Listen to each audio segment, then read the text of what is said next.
Capital, change in profit sharing ratio of existing partners के case में। सी कुछ points है, सबसे पहले हमें वो अंडरस्टैंड करने हैं, फिर हम इसको वन बाय वन डिस्कस करेंगे। फर्स्ट पॉइंट क्या है? Due to change in profit sharing ratio adjustments are made for changes in the value of assets and liabilities, goodwill and distribution of reserves, accumulated profits, losses, capital of the partner also changes। हम करते क्या हैं, जब भी पुराना partner जो थे, दोनों पार्टनर्स पुराने या तीनों पार्टनर्स या जितने भी पुराने पार्टनर्स थे, उन लोगों ने जब भी अपनी प्रॉफिट शेयरिंग रेशियो चेंज की, यानी कि या तो वो कैपिटल लेके आए या कैपिटल लेके गए, सो पुराने टाइम्स के जो प्रॉफिट्स थे जिस पार्टनर ने सेक्रीफाइस किया, अब he is entitled to the complete profits और he has to pay off the losses जब भी उसका शेयर ज़्यादा था पहले। अब change in profit sharing ratio हो गया, लेकिन ना तो कोई पार्टनर आया है ना कोई पार्टनर गया है, सो इसलिए हमें रिवैल्यूएशन अकाउंट बनाना पड़ेगा। Adjustment of assets and liabilities को हमें अकाउंट में अंडरस्टैंडिंगली लिखना पड़ेगा।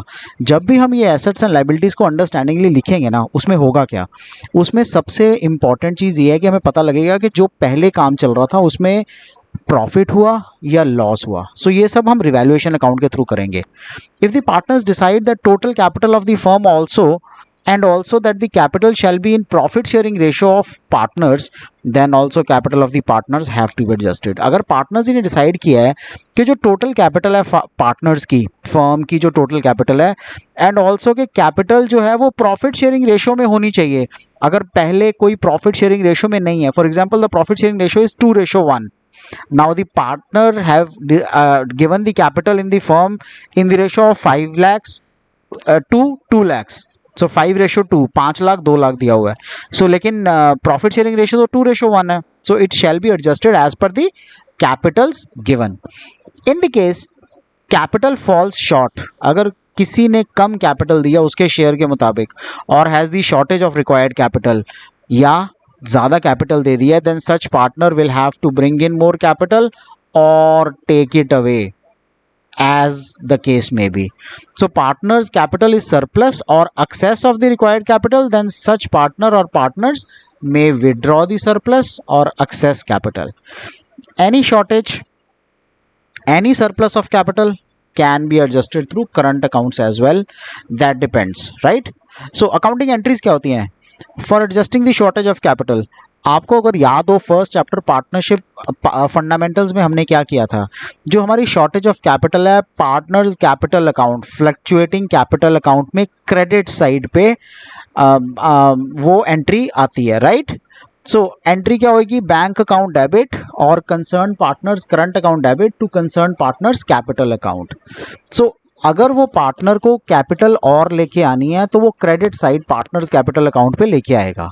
हाँ, अगर सरप्लस है तो क्या होगा, रिवर्स एंट्री होगी। तो concern partners capital account debit to bank और दी करंट अकाउंट, वो भी सिर्फ उस केस में जहां करंट अकाउंट के थ्रू क्वेश्चन में दिया हुआ है कि आपको एंट्री करंट अकाउंट के थ्रू लेके जानी है, उस केस में। सो नया कैपिटल पार्टनर की हम कैसे एडजस्ट करेंगे? Step number 1, partner A, opening capital of the partner minus अगर कोई रिवैल्यूएशन का लॉस है या कोई भी ऐसी amount that the partner is liable to pay. So I may also say that the credit side of partners capital account minus the debit side of same partners capital account, तो that is the capital. For partner B, opening capital of the partner, revaluation loss, any other amount that the partner is liable to pay, right? The same criteria. Next is step number 2, total capital of the firm, capital of partner A जो हमने ऊपर calculate किया है, ये partner A की capital plus capital of partner B जो ऊपर हमने कैलकुलेट किया है, सो वो टोटल फर्म की कैपिटल मानी जाएगी। अब इस टोटल फर्म की कैपिटल में से divide the total capital of the firm in the new profit sharing ratio, नई रेशियो में हमने इसको डिवाइड कर देना है, that will be new capital of all the partners after adjustment. So एक एग्जांपल के साथ इसको अंडरस्टैंड करते हैं। वो कहता है ए एंड बी पार्टनर्स हैं जिसमें ओल्ड प्रॉफिट शेयरिंग रेशियो 1:4 थी, their old Capitals were 2 lakhs and 3 lakhs। There was a revaluation loss of 3,000 and 12,000। A had an outstanding liability of 10,000 that he had to pay। New ratio 1:1 है। So old capital of the partners हमें दिया हुआ है 2 lakh 3 lakh A and B, revaluation loss 3000 12000, it is already being given to us. Outstanding liability क्या होगी 10,000 rupees ए, right. B का कुछ नहीं है, सेकंड लास्ट लाइन में दिया हुआ ना that he has a 10,000 rupees as the liability, so B का कोई नहीं है। सो टोटल कैपिटल कितनी होगी 1,87,000 2,88,000। अब फर्म की टोटल कैपिटल कितनी हो गई, इन दोनों को जब हम ऐड करेंगे इट बिकम्स 4,75,000। सो हमने ऐड क्या किया 2,88,000 प्लस 1,87,000 ए एंड बी दोनों की capital, so 4,75,000 complete capital of the firm है। लेकिन नई रेशो में 1:1 है नई रेशो, तो उस रेशो में हमें डिवाइड करनी है। सो 4,75,000 डिवाइड बाई 2,37,500 ए की कैपिटल है एंड 2,37,500 बी की नई कैपिटल है, राइट। सो इस तरह से हम एडजस्टमेंट ऑफ पार्टनर्स कैपिटल करते हैं।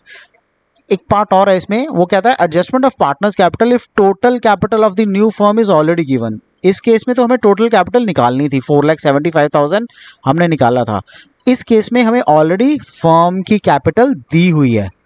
हम क्या करेंगे, when total capital of the new reconstituted firm is already given then it is divided among the partners in their new profit sharing ratio. For example इस केस में हमने 4,75,000 calculate किया, फिर हमें total capital of the firm आई है। पहले ए की अलग कैलकुलेट की, बी की अलग कैलकुलेट की। लेकिन अगर हमें डायरेक्टली 4,75,000 दिया हुआ है तब हम क्या करेंगे, when total capital of the new और reconstituted firm is already given then it is divided among the partners in their new profit sharing ratio. जो भी इनकी नई प्रॉफिट शेयरिंग रेशियो होगी उसमें हम इसको डिवाइड कर देंगे। This share in the capital will be their new capital. ये जो भी शेयर होगा कैपिटल में ये नया कैपिटल आएगा for partner A and B or any other partner. Once this is done, the surplus or deficit capital is calculated by comparing the new capital and the present adjusted capital. एक बार ये होने के बाद जितना भी surplus या जितना भी डेफिसिट होगा वो कैलकुलेट किया जाएगा। जो भी पैसा फर्म में आएगा वो credit side of partners capital account में आएगा और जो भी पैसा फर्म से जाएगा वो debit side of partners capital account subtract होगा, right?